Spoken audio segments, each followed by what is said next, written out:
Hi, my name is Louie. Hi, my name is Victoria. I rotated at Hangzhou, second affiliate hospital of Zhejiang University School of Medicine at the emergency department. I joined the Department of Oral and Maxillofacial Surgery. Two of the most unique features at Hangzhou had to do with number one, the patient population, and number two, the scope of practice. In emergency medicine department in China, patients are often redirected to specific departments. So what we see in emergency room are all medical critical patients or trauma patients. China has an extremely vast population, and not every single personnel from different provinces speaks the same local dialect.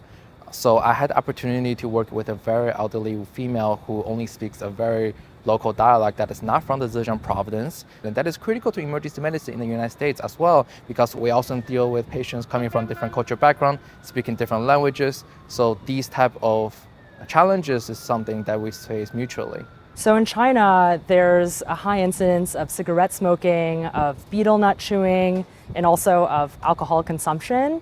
And so a lot of the patients who presented to the clinic had pretty progressed oral and head and neck cancers. When I joined the department, I ended up being a part of a lot of larger cancer surgeries, which here in the United States is usually a component of the ear, nose, and throat department instead of the oral maxillofacial surgery department.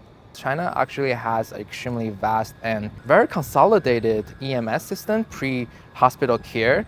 And it actually inspired my interest in EMS as well. So, for example, they have drones delivering blood products across hospital to hospital. They have cameras and speakers installed in ambulances, so the emergency medicine personnel have access to the situation before the patient even arrived to the emergency room. I was assigned to work with one fellow who, about 10 years prior, had rotated to UCLA oral surgery as a fellow. Working alongside her was really cool because I got to see how both the US and China approached different types of procedures or different types of diagnoses. And interestingly enough, during my time there, she actually asked if I would help work with her on an academic paper. When I was in the dental clinic, patients had come in with 4 wisdom teeth that needed to be extracted. Here in the United States, you just want to go to sleep and get it all done in one go. But in China, there was such an emphasis on the enjoyment of food, of having 3 square meals. So the patients never had all 4 wisdom teeth extracted at the same time, but would rather have one side done so they could still chew with the other side and enjoy their food.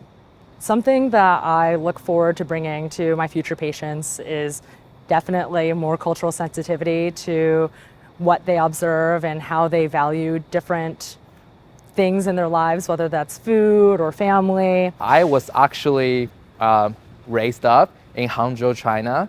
So this is an extremely personally meaningful opportunity for me. It was the reason why I chose UCLA David Geffen School of Medicine in the first place, to have the opportunity to complete the full circle.